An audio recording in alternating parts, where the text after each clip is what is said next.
So I'm gonna have to sort of stand here because I need to get the sound into the laptop there, but I'll try not to hide behind the desk. So really useful engines, engineering data science. What's that about? Oh, this is, what? Okay, there's a bit of lag. Yep, okay. So really useful engines come from Thomas the Tank Engine. And I've recently been reacquainted with Thomas the Tank Engine because I have 2 young children. So in case you're not familiar with Thomas the Tank Engine, he exists in a sort of capitalist dystopia. He works for a monopolistic railway company. He doesn't get paid as far as I can tell. And his sole sort of sustenance is that at the end of the day, the fat controller might declare, Thomas, you're a really useful engine, right? And that sort of is enough to sustain him, apparently. But of course, often there's hijinks and adventures and things go awry. And unfortunately, Thomas causes confusion and delay. And the fat controller will say, Thomas, I'm very disappointed in you. You've caused confusion and delay. So why am I talking about this? Well, I feel like Thomas could be the mascot for like the modern data scientist, right? And I feel like all the data science roles I've had have sort of had this aspect to them where I'm trying to get in there and I really want to prove that like if you've spent all this money hiring me and I can do something useful for you, really, trust me. But often, accidentally or through sloppiness or whatever, confusion and delay is created, right? So that's the kind of binary situation I think we find ourselves in, and that's why I think Thomas could represent data scientists. So this is a little meme that I made, and I want to know if this feels familiar to anyone, right? So we've got the boss, the big boss, and he's called a meeting and he says, look, it's time to act. We need to decide option A or option B, right? And we've got domain expert 1 who says A, domain expert B who says B, or sorry, 2 who says B, and then someone invited the data scientist, right? And the data scientist is going to tell us what the data said. So the data scientist starts going, well, yeah, we got the data and we fit a model and we ran a simulation experiment. And it looks like option A, the expected result is a little bit lower, but the variance is less. But option B could be higher, but the variance is, much more. And what happens at the end, right? Boss tosses him out the window because this isn't what I wanted. I wanted a neat answer. I didn't want this confusion and delay in the midst of my meeting, right? So I think, particularly in organizations that are developing their data science capability, data science teams are starting off on the back foot in terms of trust, because we're coming in and we're speaking a language and we seem to be making things more complicated from their perspective, from the decision maker's perspective, because there's a lot that they have to kind of grapple with. So we're already starting off on the back foot with respect to trust. So we need to be very careful about building and maintaining trust, because the foundation, I think, of impactful data science work and being really useful is, trustworthiness. We need, at some point, the analysis is going to get sophisticated enough that really only the data scientist team can understand it. And so, there's just going to be a leap of faith that the organization has to trust us that this work is valid and useful and valuable, right? So, I think if we want to build trust, mistakes are really costly. So we have to think about designing them out. And that's what I think engineering is, right? Engineering is kind of looking at the ways things can fail and designing ways to mitigate them and make things more reliable and more trustworthy. And I think we have this situation in the sort of data science or analytics or analysis community, or whatever you want to call it, where a lot of influential people in our community make our tools. Let's say, for example, Hadley Wickham. He's made huge contributions to data science through developing tools, but he's effectively a software developer. And if you ask him questions about analysis, he'll be like, oh, I don't do much analysis anymore. So a lot of influential people in the community are kind of like tool makers. And that means that they're increasingly coming at us from a sort of like software engineering perspective, because that's what's important to them, right? But I think there's this whole other part of the circle out here. Like software engineering ideas are really useful for us, but there's this whole other side of the circle out here of things that we could be doing to build in trustworthiness into our analysis and into our work that potentially we're not talking about. So that's what this talk is about. And it's not like, I don't want to say no one's talking about it. I put Emily Reeder's blog, a link in the corner there. I think she's got some really nice ideas about this. Caitlin Huden is another one that comes to mind. So I think I should probably define what I think software engineering is, because we're going to do a bit of compare and contrast, right? As I see it, they're a reaction to the ways that software projects can fail. So that sort of gives us a hint about like what we could base, the pillars of data science engineering. But so back to these, the way that software projects can fail, there's three main ways. We can basically take too long to build a thing and it never launches, right? And that's because it's notoriously difficult to estimate how long it will take to code something. So this pillar has all this sort of project management stuff associated with it, like agile software development, extreme programming, and Kanban, and all these things that you may or may not have heard of.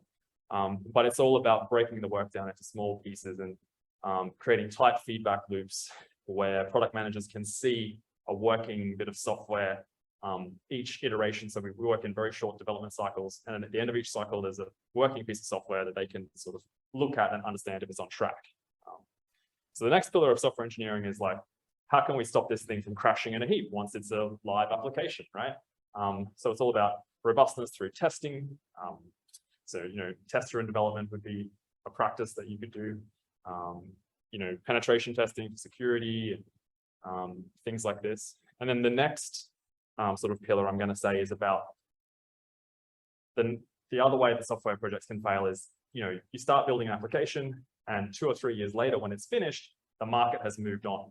And now you need to add new requirements and new features to try and catch up.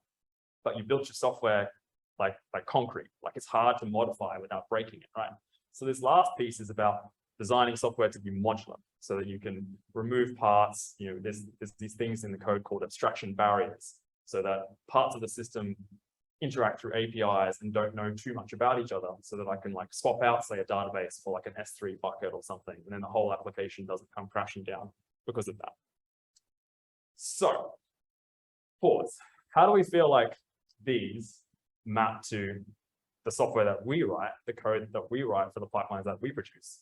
Like, do we feel like this like covers everything off that we need to do for making trustworthy analysis?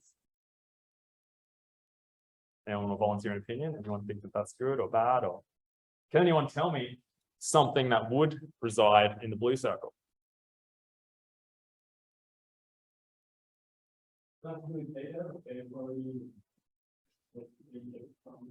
Yeah, right. So like data validation and stuff like that. Yeah, definitely. And I was going to talk about something to do with that in this talk, but it's sort of like, I don't think I have enough time. But I think assertive programming, like sort of active validation of data as you ingest it and as you go, is a really useful paradigm for that. So one of the reasons I think there's this bad fit is because the things that we're building are quite different. So, software engineers are focused on building, a monolithic application. So that's the thing on the left there. So it's a big system. It doesn't really have a beginning or an end. It's all these parts, and you can work on one part and actually never see the code for another part of the system. Whereas what we build, I'm going to say, is something that's more like a pipeline. So there's data sets that we start off with, and we ingest those data sets, and we go through a series of processing steps. And at the end, we have these outputs. Much more like this sort of, it's not linear, but it's a graph. But there's a beginning and an end, and there's a flow to it, right? So I should define a pipeline. And what I'm going to say is that a pipeline is code describing a graph of computation steps that, when executed, will produce analysis outputs from inputs with little to no human assistance. Makes sense, right? The reason I think little to no human assistance is important is because I guess the whole reproducibility crisis and the fashion to become more reproducible in our work that followed that tells us that anywhere humans get their little fingers into the process is a place where mistakes can be made, right? So we should try and make our pipelines as automated as possible, hopefully fully automated.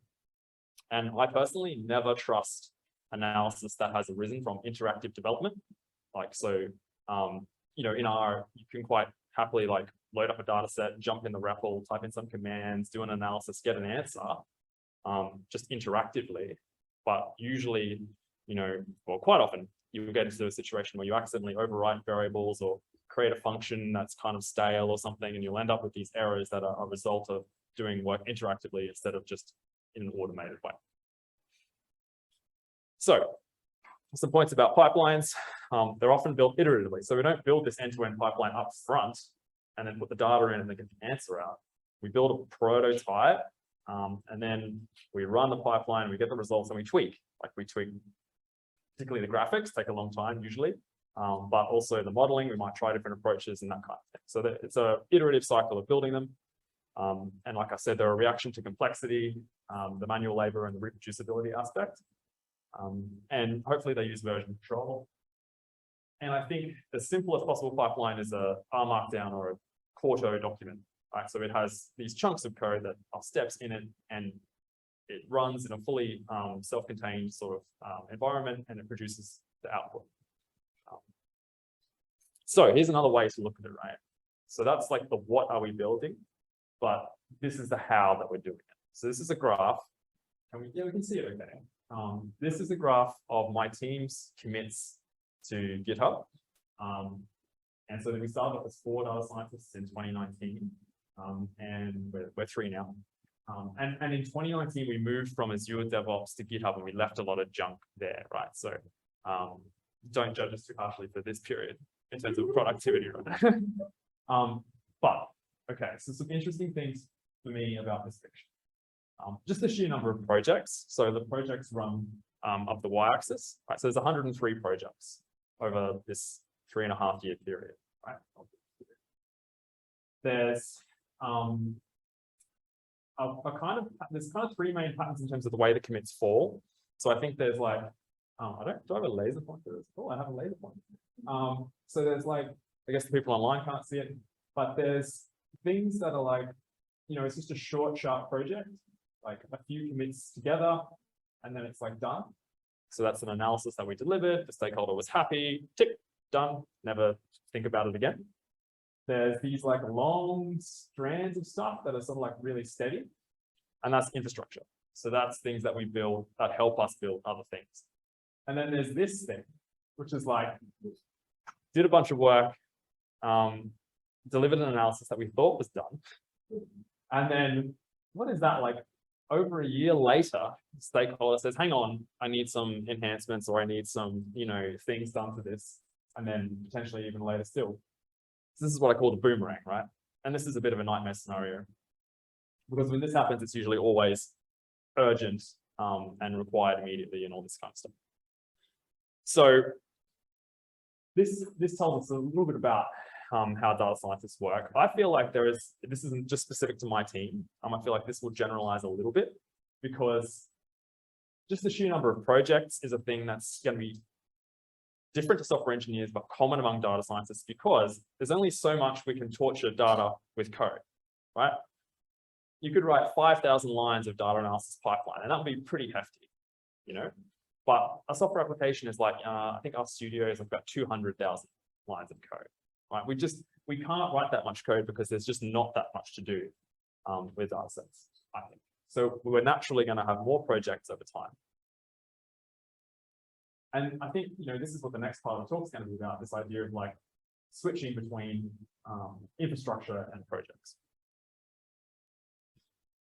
So I'm going to suggest, given that, so that was the kind of intro, and I'm going to suggest that there's kind of like 4 things that we could be doing, like 4 things in the data science engineering toolkit that we could be doing that could add value and help build trustworthy data analysis. I'm going to talk about 3 of them, I guess, and maybe a little bit about the last one if there's time. So I'm calling them capability refactoring, peer-reviewable code, and context switchable objects, right? Context switchable projects. Okay, so let's talk about capability refactoring. So let's do a little role play or a scenario, whatever you want to call it. So you've got your brand new data science project. You wrote a couple of R functions, and they operate on this CSV file. And your boss says, that's really great. That graphic that you produced, that was let's say it's like a calendar graphic that showed like the dispatches of the fire brigades at the time. They really, really understood that. So let's make sure we include that in the next thing that you do, right? And you go, righto, boss. And so the next project that you do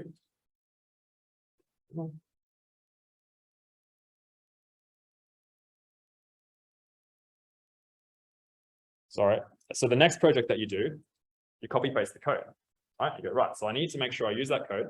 So I copy paste the old code into the new project, and then continue working with my calendar graphic in place. And then a teammate comes to you. I say, hey, Miles, can I get the code for that calendar graphic thing? That looks really cool. And I want to make sure that it's in my code, in my project. So they copy paste the code as well. All right, so we've got these kind of bags of code. I see Adam nodding. We've got these kind of bags of code that follow us around from project to project, right? And then the stakeholder comes and says, hey, there's a problem. Yeah, did you include fires that started from controlled burns? And you're like, yeah. And they're like, no, you can't include those. And you're like, oh, no. So you go and you change the code, right? And you change the project that you deliver to them, and you change the one that you're working on now, but you forget about the one that your friend is working on, right? So what are the consequences of this sort of stuff? And this could happen 1,000 different ways. And I see people nodding in various places around. Yep, some strong nods happening, right? All right, well, come on. What are the consequences? What happens when this scenario unfolds? You lose trust, yeah, in each other, and also like as in you're delivering contradictory reports. So yeah, that loses trust in the team. Someone's got a graph that is the same sort of numbers. Yeah, that's right. Inconsistency. Yeah. Yeah, that's right. Yes, yes. So that's a really good point. So we thought that we had we thought we had a shared understanding of this concept. So we thought we were on the same page. And so our interpretation is completely different, but we might not discuss that. We might both have different interpretations that we come to, assuming it's the same code, and then walk away in two different directions under completely different, conclusions. A nightmare for new starters. A nightmare for new starters. Yeah. Did you have that experience? Oh, yes, on both ends. Yeah.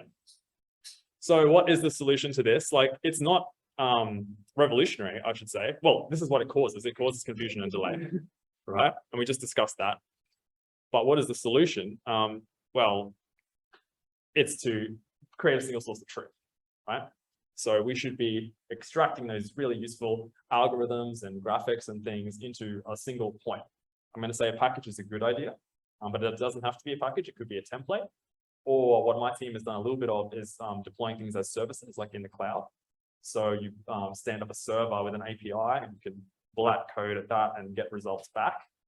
It's just a different take. It works well when you've got like really processing intensive things. But a package is good because immediately you'll be prompted by the fact that you're developing a package and there's these nice dev tools and stuff to do that with. You will hopefully write some tests and you'll hopefully write some documentation, hopefully. But I don't know a single time, I think it's never happened, where I've pulled code out of an analysis and put it in a package and written a test and I haven't discovered a bug. It happens every single time. So it usually pays dividends to go the package route.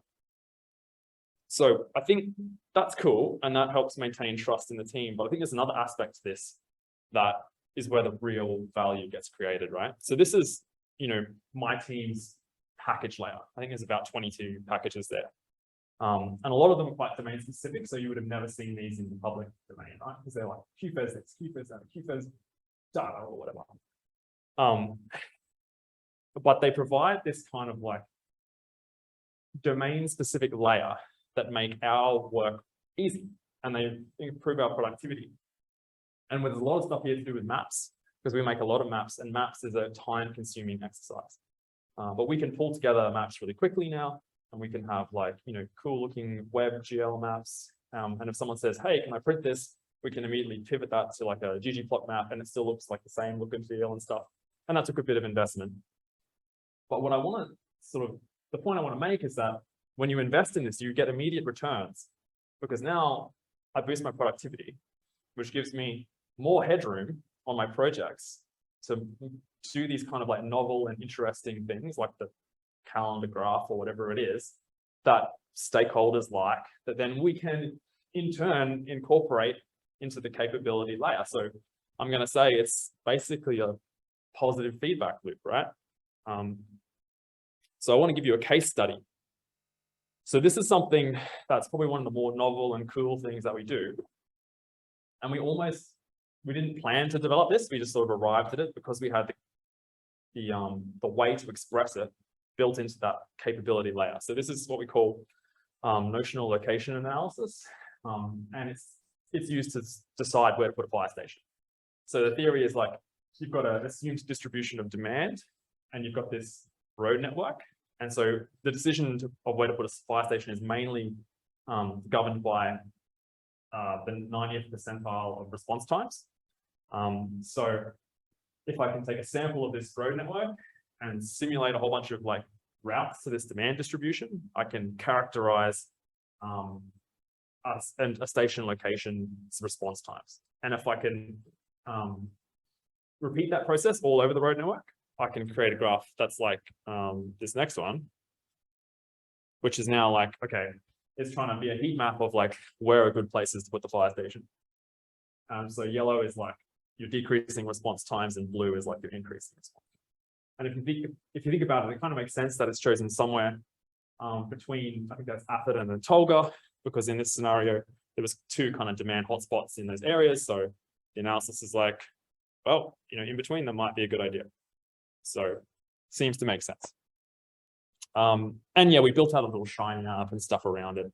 But I want to talk about the journey to getting to this, right? So probably about like 2 years ago, we read this awesome paper. I've linked it in the corner there. An introduction to software tools, data, and services for geospatial analysis of stroke services. So that was a paper. It's got like all the spatial heroes on it. Like I think Mark Padgham is the lead author, and Michael Sumner's on there, and Richard Beer and Nick Tierney and people. Anyway, so it lays out this nice methodology for building isochrones and catchment areas and stuff, and plotting them. So we just took that and started running with that. So that's this first picture. Then that sort of was good, but it wasn't really like the results we get didn't match what we were seeing in real life, basically.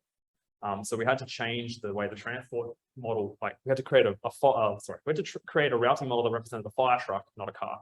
So that meant we had to change to the open source routing machine, which is a different open source product rather than like Dodger, which they use in the paper. So then we were kind of cruising with that, and we could make like realistic kind of like isochrone things. Then we read a paper that was about this thing called first due area, which lays out a methodology of predicting the demand a fire station will have based on the amount of stuff that happens within the road network that is closest to that station, right? It has this kind of first due area. Like this is all the road segments that are closest to me. That's my first due area. And then you use the demand within that first due area to infer the total demand that fire station will experience. So we implemented that methodology, and we realized, okay, we need to put this these routing services in the cloud. We need to put OSRM in the cloud because we need to be able to do something called like table routing, where you have like a series of sources and a series of destinations. And so we have a series of fire stations, and then we have the entire road network, and we want to generate a whole bunch of travel times across that, and then reduce it to these first due areas. So we created this package called Traveler for doing that. And that's where, we thought we were done. But since we had this capability now to like go crazy in the cloud with like these routing tables, it's like, hang on, what if we don't just route for like 10 stations? What if we route for 10,000 locations in a road network? But it was only because we'd invested in this capability and it was easy that we were able to kind of like make this next leap. So that's the point that I wanted to make, because if you lay down, like if you build it, they will come, I guess. Or, if you lay down the capability and make that kind of stuff easy, you create a vocabulary for yourself to express even more cool and complex things. So that's summing up capability refactoring. So it ensures consistency of key concepts, which we all agreed was a problem. It improves code quality because you're immediately going to get to testing and documentation, or just more eyes on the single piece of code. Right, we're all sharing that code, so we're going to find the bugs.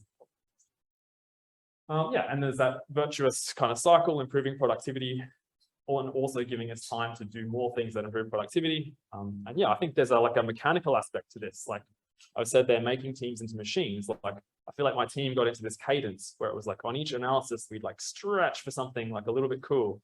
And if that turned out to be a hit, we'd incorporate that back into like our packages. And then on the next project, we'd stretch again. So there was this natural kind of like reach and consolidate kind of cycle happening. All right. Does anyone want to make any comments or questions on that? Okay. So we're changing gears now. So question, how can we tell whether our methods are wrong or useful? How do we do that? I guess it's kind of like a philosophical question about data analysis. Like, how can we tell? How do we tell our model is useful? Can you say that again, sorry? We do well on the KPIs. Yeah. Okay. So that is compatible with what I would have said. And so usually it's to do with diagnostics or something, right? So usually.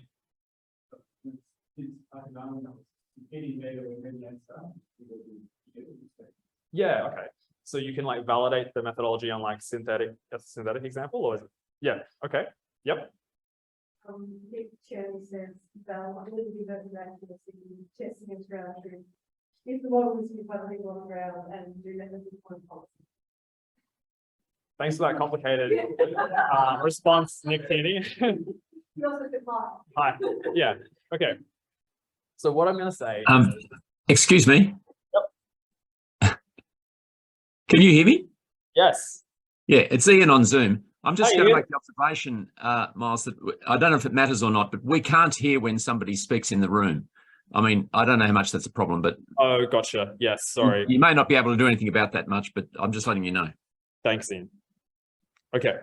So I'm going to say that it always comes down to some sort of human in the loop thing. Like, so we can't automate this. We can't automate looking at a model and going, it's right or it's wrong. We can do a bunch of stuff to like present some summary statistics or analyze the residuals or diagnostics and all this stuff. And I guess some of the things Nick Keeney said, ground truthing. But who's going to look at the ground truth? Someone has to look at the comparison between the ground truth and the model output and decide, is that close enough? Right? So we can't take the human out of the loop. That means something important, I think, for data analysis. That means that peer-reviewable code is really, really important. Because if at the end, a human has to make the decision about whether or not this is valid, a big part of that is going to be, is the code that we've created, does that represent the analysis that we think we are doing, right? So engineering code to be peer reviewable, I think is a really worthwhile thing for that reason. So, and something puzzling, right, is why does this situation seem to occur so often, right? You see a really convincing paper or analysis and you're like, damn, like I love their ideas, very creative, and this whole thing makes sense to me. And then you're excited, and yes, they released the source code. And then you jump into the source code and it's code scratchpad.r, you know, so it's like, you know, there's things commented out, hanging around everywhere that sort of like, there's no logical flow sort of thing. And it's like, you were able to create this beautifully succinct, logical, flowing analysis in text, but that didn't transfer over to the code, right? So why does this happen? Well, I think there's probably two reasons, right? One is that I think there's a tendency not to view the code as a communication tool. There's a tendency to view it as machinery. We don't like, you know, evaluate machinery along the same axis as we do prose, right? It's like, if it functions, if it works, good. Otherwise, bad. There's efficiency and stuff, but there's also the thing that we are trained from quite young, through high school, through university, through postgraduate education, about how to do this with text, about how to engineer text that communicates something clearly. And it's this type of stuff. It's like, use the expected style, talk in a vocabulary that's appropriate, that your audience will understand, you know, employ structure, you know, all this kind of stuff. Manage the reader's attention, don't bore them, don't repeat yourself, all this kind of stuff. And people who are good at this, by the time they reach, you know, the end of their studies, they do this like automatically. They'll just like write nice coherent prose without even thinking about it because they've internalized all this learning. So I think we can borrow a lot of that stuff and apply it almost directly to code. We just haven't been trained to. And we have an advantage over software engineering because we're building these pipelines. They share some aspects with the analysis, right? They have this beginning and they have an end for a start. That's useful. There is a narrow domain, like there's a kind of vocabulary of data analysis that isn't really broad. And the code base is quite small, like, 5 to 10,000 lines of code versus, 5 to 10,000 words over here. It might be an order of magnitude more in size, but it's not several, So I think that says that maybe some of these ideas can carry over.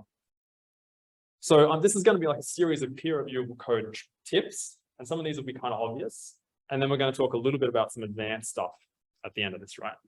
So the first tip, I think, is that thing we talked about in the previous section, the capability refactoring and putting packages into this kind of like, vocabulary layout from which we compose our analysis. If we use those in our analysis, we automatically make it more peer reviewable because we all have a common understanding of what that code does. So in this example, my teammate has used the QFS data package. They've gone and gotten this SCAD responses data set using our SCAD responses function. I know what that does. I don't have to, wonder. And because I'm familiar with this thing, I might know some of its pitfalls as well. Like I might be able to go, okay, you're using the SCAD responses. Just be aware, like the final classification of the incident can change or something. And that's like insight that I can bring as a peer reviewer that I might not be able to apply if it's like SQL query, blah, if this just dropped into an SQL query to like get the SCAD responses, I might not recognize that as such. So tip number 2 is choose a common vocabulary, right? And both of these tools are great tools. And I think they're very valuable, but I don't subscribe to the idea that just use the best tool for the job. No, I think we should choose one and be consistent. Certainly in a team environment, right? I wouldn't really be comfortable if my teammates were flooding out data table on their projects and I'm using dplyr on mine, because there's a cost to that. There's a cost to it when it comes time to peer review that code. And I think if we sort of think about what is the job of code in a data analysis, it's actually 2 things, right? This is what I'm arguing. It's to get to the answer efficiently, but it's to persuade that the chain of inferential reasoning leading to the answer is valid. So that's the job. So if we go back, use the best tool for the job, well, part of the job is convincing, right? So don't choose something that's gonna make it difficult to convince me that you're right. Or vice versa, don't do that to other people. So at the end there, I've got, if you're trying to persuade using a vocabulary that the audience is not familiar with, well, what's that going to lead to? Confusion and delay, right? Okay, so tip number 3. This is kind of a similar, it could be tip 2.5, but use automated code styling. So all our code looks kind of similar.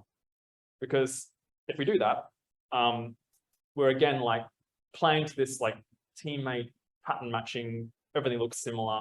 That looks like your code looks like the code that I write. Therefore, I can recognize aspects about it that are worth discussing in a review context. This is also just a really nice thing to do. Just give up formatting your code by hand and let a algorithm do it. Does anyone else do this? Show of hands in here. I'd say like 30% of the room does it. Something to investigate. Yeah, you'll like at first you feel like, no, I wanted that space there, you awful algorithm. But eventually you go, you know what? This feels great. I just blurt out the code and then I just press my shortcut and then I'm done. Tip number 4, ensure your peers can easily run your code, right? I want you to review my code. I want you to read it, but probably you're going to want to run it. So, I've seen some crazy things happen in this space. Like, here's the instructions to run my code. It's like, if you could write down 15 instructions, well, why didn't you just write the script that would do those 15 instructions, So favor automation over instructions, but make it a button is the last point. So that's one of our buttons here in the middle. So it's just a bash script, and that will run the entire analysis, including fetch the dependencies. So you need to bite off dependency management to do this properly, right? Because I can't toss you a piece of code that depends on a bunch of packages that you don't know what the versions are or anything, and realistically expect you to be able to run that. So, ensuring your peers can run your code means ensuring your peers know what the dependencies of the code is. So REnv is the main tool for doing this in R. And if you find REnv too hard, you can use the tool that my team uses, Capsule, which is like a REnv light. It uses REnv, but it simplifies the interface and makes things a bit easier. So who's heard this? Right? Works on my machine, man. Sorry about that. Yeah, right. So this is the red flag. If you are not creating code that's easy for you to run for your peer review type stuff, this is what you'll hear a lot of. And that's confusion and delay, in my opinion. And that's a very unhappy Thomas there. He's quite over that. Here's another one. Tip number 5, throw out wilted cabbage. So has anyone heard that before? Wilted cabbage okay, so wilted cabbage is the commented out code that kind of lingers around, right? To me, this massively undermines trust in code. Like, if I see this, I'm like, hey, well, why didn't you do the first one? And what was the difference between these two parameters? And why aren't we talking about this? Like, if you were so uncertain that you couldn't press the delete key on this, like, shouldn't this feature in the report somewhere? So yeah, don't do this, because this just undermines trust in code and trust in teammates and stuff like that. So just press delete. Okay, here's number 6. Avoid reassigning variable names, right? So imagine if this was a thing that was done in text, right? So it was like, I'll read this out. So representing your pipeline as a directed acyclic graph, DAG, ensures you don't accidentally goof, DAG, by wasting time rerunning calculations you already have results for. It's all part of doing a good job, DAG. DAG is the way to go, right? How do I interpret that? Am I talking about all of them? Does DAG mean all of them? Is DAG the first one? Is it the last one? You could make cases for all of those, right? And I'm going to argue that this is pretty much the same thing as this, where you have a name that represents a concept, and a reviewer is reading through that and go, great, SCAD responses, I know what that is. And then you change the concept. So this is no longer the SCAD responses. This is the SCAD responses less than 60 minutes in the first example. And in the second example, I rounded the minutes, right? Imagine that. And I just fed it through the pipeline into a plot somewhere. So don't reassign things to names. When you create a new concept, give it a new name. Basically. That's my tip. So that's the tip summed up. So part of the job of code is to convince and sell it to your audience. Like, don't be afraid to sell it. Sell your analysis. Like this, I think this is right. I think this is correct. And to do that, make it easy to run and read. So advanced peer review, advanced PeerReviewable Code structure, right? So this is a book. It's a long book, so it takes extra kind of steps to make it readable and reviewable, right? And it uses this kind of like hierarchical structure where there's a contents, and here we get a high-level overview of what's happening in the book. And then when we jump into a topic area, we get, headings and subheadings and all that stuff. So why can't we do this in our code, right? So, well, my team do. And this is just a made-up example, right? And funnily enough, it's about predicting house prices. I had a question about that earlier. But there's no code behind this. This is just a complete fabrication. But what we're doing here is we're just laying out the main objects, I guess, or the main variables in the analysis, and we're laying out how they interact through function calls. But there's no implementations here, because this is like the table of contents. This is like, here's all the things that happen in this analysis. And if I want to go and look at that, then I jump to the function implementation, and that's like the chapter, right? I think that kind of stuff is really useful. It helps me as a reviewer understand, well, if I want to understand how the house prices model is built, I jump into that model function and I know that that only depends on those 4 other arguments, right? So there's no other places in the code that could secretly be depending on this stuff, or could secretly be affecting this. So another thing that's done here is see market heat factor and rate hike cycle. They're kind of pulled out. They're global constants.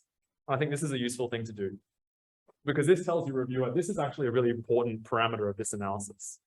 So if you're looking to think for things to kind of like explore, maybe explore changing these parameters and see what happens.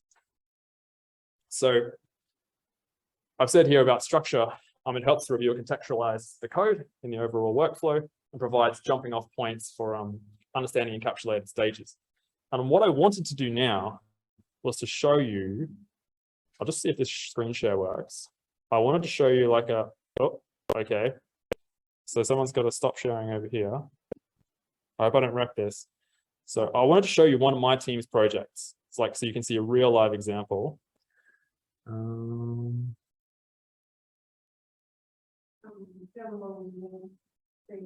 Yeah, I think, yeah. So, okay, so this is a massive, so we're looking at this thing called Magpie targets, right? This is a massive pipeline. It's so big that we broke it down into about 8 pipelines. So with targets, you can have like multiple pipelines in the same project, basically. So we've got multiple directed acyclic graphs. And so these are kind of like chapters now. Like we've got these chapters with their sections and stuff. So if I jump into the one that does that notional location analysis, as I showed you earlier, it has that kind of, let's see if I make it a bit bigger and shrink that. It has that kind of aspect to it, right? Like there's more noise here because of targets and stuff. But we have the same sort of thing where it's like, here are the important parameters of this analysis, the dates of the data, parameters for the model and this type of stuff, right? These are all called out. And then as we go down, we get into the pipeline, here are all the main targets, like the main sort of objects that this analysis talks about. And then if I want to find out how this implementation works, I go like, oh, okay, this sounds interesting, get the empirical turnout times. I can, jump. So I just executed a jump to definition there, my terminal open, sorry, but I can just jump to that code and get the implementation. And I know, this implementation only depends on these other things, which are represented in the high level plan. And so I can read through that. And then when I'm done understanding that, I can jump back to the high level plan and choose something else, right? So that's just what I wanted to show you there. And I'm sort of running out of time, aren't I, Emmy? Is that why you're approaching? No? Oh, okay.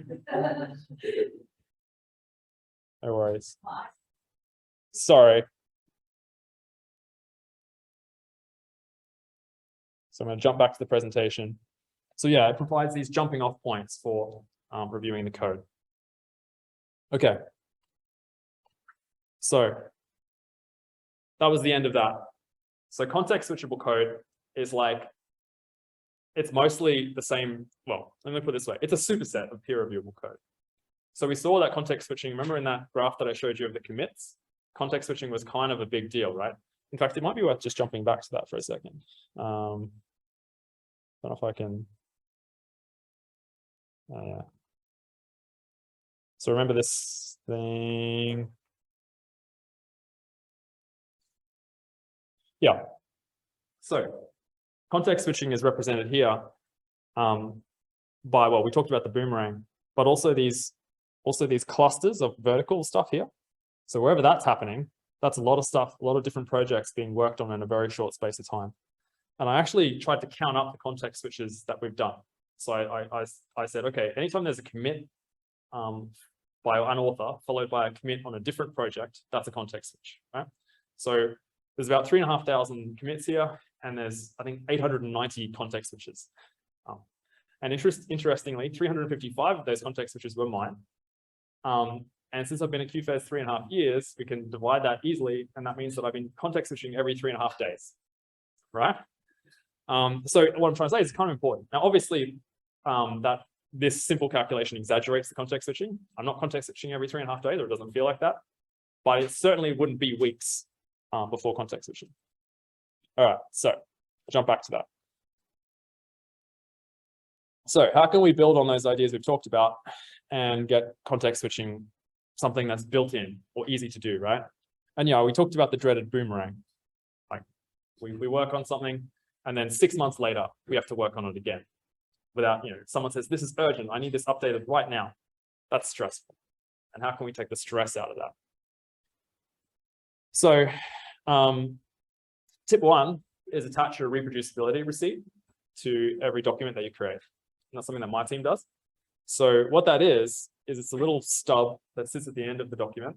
In HTML, it's nice because you can like hide it underneath a little details thing, but it tells you the date that this thing was run, the Git repository, the specific commit, so the SHA that represents the code that produced this analysis, and then like it has a bit of session info stuff as well. So what were the packages that were used? Hopefully they were using like an RM block file or something. So this would be kind of redundant. But the main thing is that you've got the Git repository, right? And you know exactly what code created this. So the second thing you can do, apart from the reproducibility receipt, is back your pipeline with a cache. And so I anticipated I'd be pretty much out of time at this point. So I'm not going to launch into a big thing about targets, but just use targets. It's great. And I have another talk here linked that I did about 2 years ago now that kind of goes into a deep dive into why you would use targets.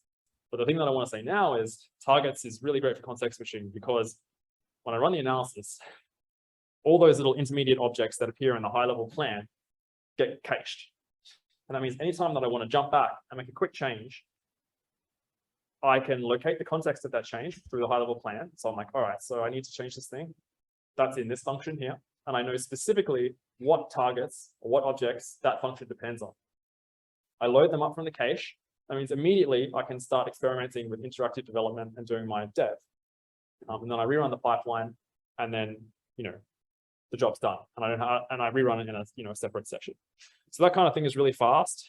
And in this talk that I'm linking there, I give a little demo of that. Of like, okay, let's pretend I need to jump back in this project. Let's load everything up out of the cache. Let's go. And yeah, like it's something you can do within a few minutes. So I anticipated that we were pretty much out of time there. So let's just sum up. So trust is a critical resource for data science teams trying to be really useful. Engineering data science probably deserves more discussion. I've given you some examples of things that I think are useful for engineering data science, but that, in my opinion, is just like a small part, right? My team uses everything we discussed today. So the capability, refactoring, the laying stuff out for making peer review easily, making context switching easily. We use all that stuff. So thank you. Thanks for watching. And I will post the links to this slide on this Git repository. They might appear in other places as well, but there's a link for it. Thanks for coming down. I appreciate it.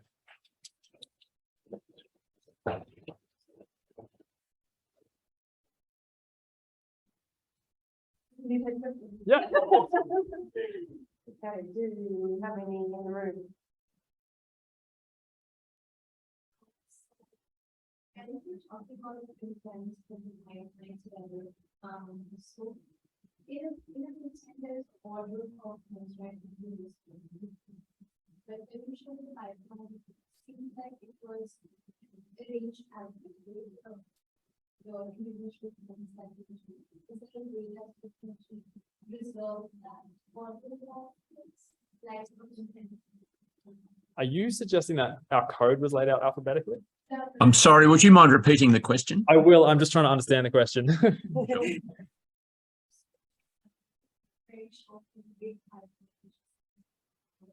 Yes. You want to go over to that? Yep. All right. Hang on. So that was my team's project. Yep. Okay. Got it. Yep.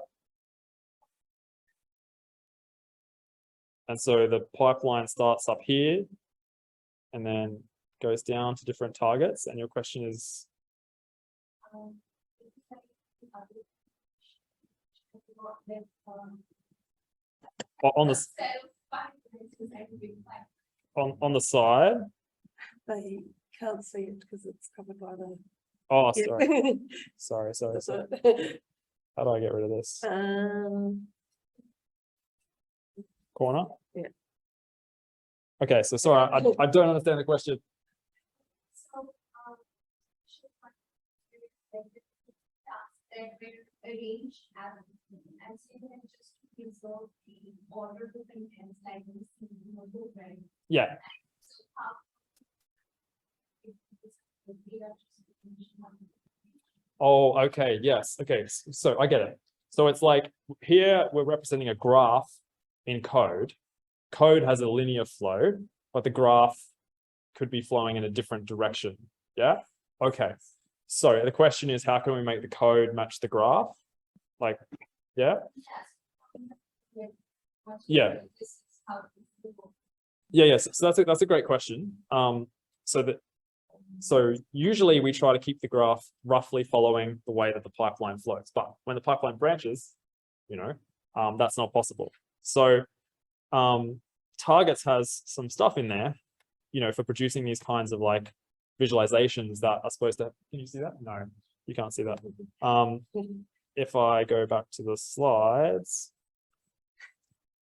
Sorry, I'm juggling two laptops here. It's pretty fun. I would be very confused if I were you. Hang on.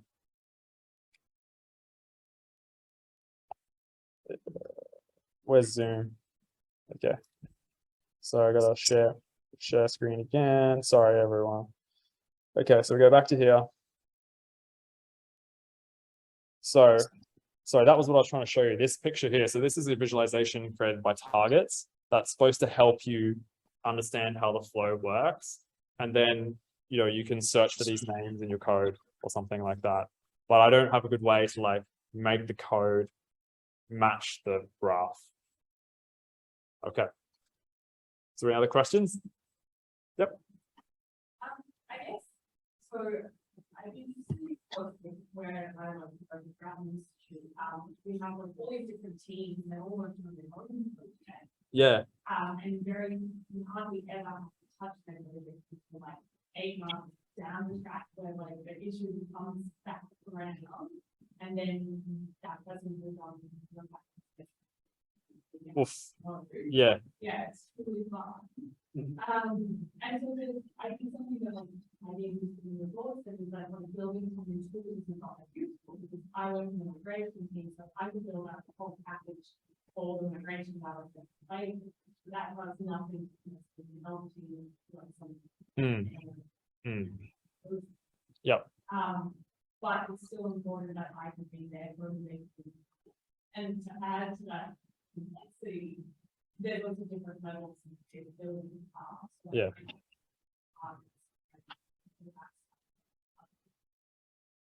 Yeah. So do you have any advice for maybe bringing people along, but also building things that are common when they're not? Yeah. Okay. So I'll just repeat the question. I might have to summarize it for those online, right? So the question is about, so when you've got multiple teams within an organization, you've got different kind of skill levels or comforts with certain tools.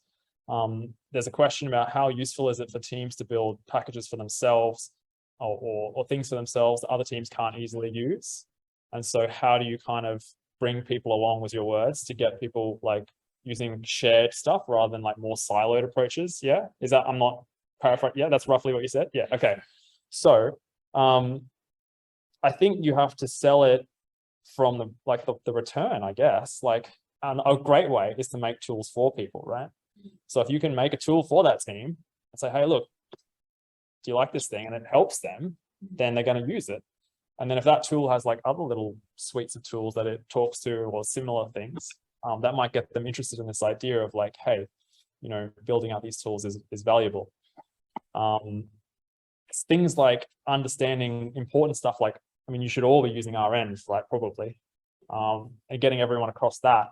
That's kind of hard, but maybe you need to really like jump up and down when you see they're having a problem with reproducibility and like really go like, hey, like there are tools that fix this and you should probably be using RN. I don't know. Sorry, I don't have a great answer for you. Yeah. Yes. Maybe it's kind of a follow-up question. Can you recommend any resources or any papers or reports that encapsulate your philosophy? And kind of along the similar lines, challenge I have in my work, my organization, I'm very bad at something. Yeah. And so in trying to opportunities, I work with developers techniques and data for database with pseudo code. But I don't know whether it's where it's going to be reflected in the long term or not. So I'm looking for trying to test it. Yeah. Okay. So for those online, the question was about like, is there any resources I could recommend that kind of encapsulate my philosophy in terms of like the things that I've talked about? And then it was a question about, so you work in a team, so you are the solo data scientist, and you are creating workflows with pseudocode and documentation, I guess, in the hope that they will help other people in the future, but you don't really know if that's going to be useful. That's right. Yeah, okay. So I guess, in my opinion, like code is probably a little bit better than pseudocode, provided it's going to be in a style that they can understand, because they can run code. They can, if they don't understand it, they can start playing with it and feeding data into it and use that to build the understanding. But I can see the appeal of pseudocode because it's a bit more approachable, right? It's a bit like, well, this isn't as scary, so maybe it'll help them understand the logic of what's happening, and they won't get distracted by the implementation. And that's where I think structuring your implementation in your code using those types of things that we talked about. So not giving them all the detail at once. So in the code that you write, like lay it out with like functions that do things that almost match the pseudocode that you would have written. So perhaps, yeah, that's it. That might be where I settle on for my answer. If you can make your code look like pseudocode using functions that wrap up detailed implementations, you might be able to like create that level of comfort and make things a bit less intimidating for someone who follows you. But yeah, tough. It's tough to be the solo data scientist. Yeah, Oh, yeah, sorry, the first part, not really, no. And this is why I'm giving this talk, right? Because I think there should be resources that someone should write that talk about this stuff. Yeah. It's a good idea of some people. So we did have a question from online. Yes. So I'll Yeah. just Yeah, I read was it out, gonna so I do don't it. have to Yeah. repeat it. Yeah. So a question from Nick Turney. Okay. What do you think the hardest problem in data science is? And then the second question is, targets is awesome, but a bit advanced. What do you think are the minimum skills you should have to get started? Thanks, Nick. We used to say the hardest problem in data science was like the, the trying to work with people on Markdown, and the fact that you'd write Markdown and then they would get a document which they couldn't edit, and all the back and forward of that. But what do I think the hardest problem in data science is now? I think it's actually that comic. The hardest problem in data science is the communication thing, definitely. It's not getting thrown out the window when you present your results, right? It's speaking the right language to the stakeholders, because that is something that depends entirely on your stakeholders. It's really hard to give general advice about that. And it involves forming relationships with people, which is hard for people like us who want to sit behind computers all day. So yeah. And so the second part of the question, so I think I tried to give a targets light type approach somewhere in the presentation. Like before you get into targets, something that you could do is just, no, that's not it. Yeah, here. So like, this is not a targets pipeline.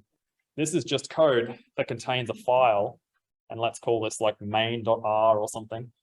This is the file that you source to run the analysis, and it contains like the main bits of the analysis. Like it loads up the packages that you need and loads up the R files, and then it runs the analysis, just a linear flow here.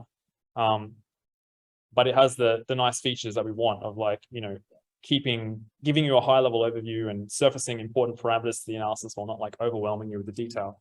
So the main skills necessary to create this are just writing functions, really, like encapsulating detail with functions that describe what that detail does. Hope you enjoyed that answer, Nick.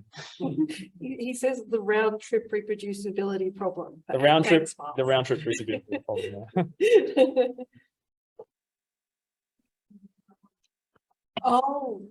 Oh, okay. I'm not on. So I think you have to go. Yeah.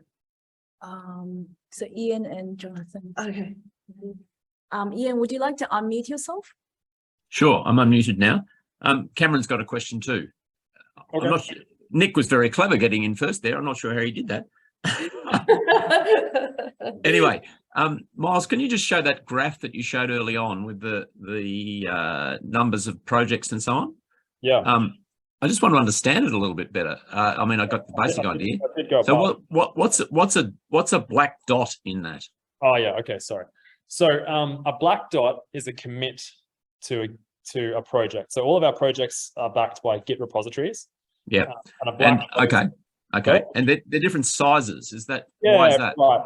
Well, that was maybe a poor choice on my part, but I thought, like, you know, obviously some days are big days when we make lots of commits, and some days are quieter. So I just mapped size. So the data set is aggregated by day, and then the number of commits per day defines the size. Sure. And is the right censoring here for the more recent projects? I mean, are some of them still? Presumably some of them still. I mean, they're all still alive, but right. Like, obviously there are some which are like done, and hopefully will stay done. Okay. But does the graph distinguish in any way between ones which are done and ones which are still going? No, because we can't do that, and that's the whole point. Is that you never know when something's going to boomerang on you, so you should pretend that it's always going to. You should anticipate that, and that's what was the idea of the reproducibility receipt and things like that. Okay, so we see some examples there, do we? Like ones that look like they might have been done, but then there's a long line and then another dot. This one I've got the mouse on now. Yeah, that's quite painful, right? Yeah. Or even the one halfway up, especially that's got wow. yeah, that one. Yeah. I think you need to get some vampire slayers in to stop them coming back. Going back from the dead, yeah. Okay, thank you. No worries. Thanks for the question. Okay, and so we had Cameron. Or Jonathan? Yeah. I think Jonathan had his hand up first. Yep. Thanks, Miles. Great talk. I was wondering if you could speak to how do you convince leadership that you can be a really useful engine. It looks like you've done some really, really amazing analyses there. And apart from having like awesome leadership that knows that that's going to be great once it comes out, maybe you could just speak to how do you make that proposition when maybe it's not there already? Yeah, so I think that the way that we've done that is with the kind of stretch and consolidate cycle that I was talking about. So, you know, on each analysis, we have like, you know, the main things, the main questions that we need to answer. But then we always ask ourselves kind of like, well, wouldn't it be cool if we could do X, right? So you have to kind of stretch for that stuff. And so in the beginning, it's hard because you don't have anything in your capability kind of layer. You're just pulling everything together. So the cool things that you're going to be able to do are a lot smaller and like not as cool. But also, you know, expectations might be a lot lower. I don't know. Like for us, like just interactive web maps were like cool when we started because they were using Power BI mainly, and that couldn't handle the amount of data that we had on interactive maps. So just the fact that we could make an interactive map that could display 2 million incidents or something, that was like, whoa, okay, that's cool. Let's do that again. And then, you know, we were able to build out things behind that to make that even better. So I guess, you know, don't be afraid to do flashy stuff like interactive maps to win favor, but also make sure you're kind of building out the infrastructure behind those so that you can do it quickly. And then next time you can add to that, you can do even more impressive stuff.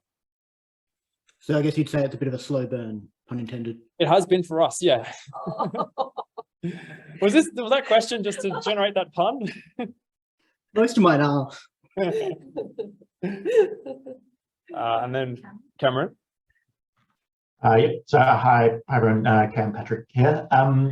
So this is really more a question about targets than some of the, you know, really useful engine content. But I know targets is something that I've heard of, have meaning to look into, and I imagine a lot of people are in that situation as well.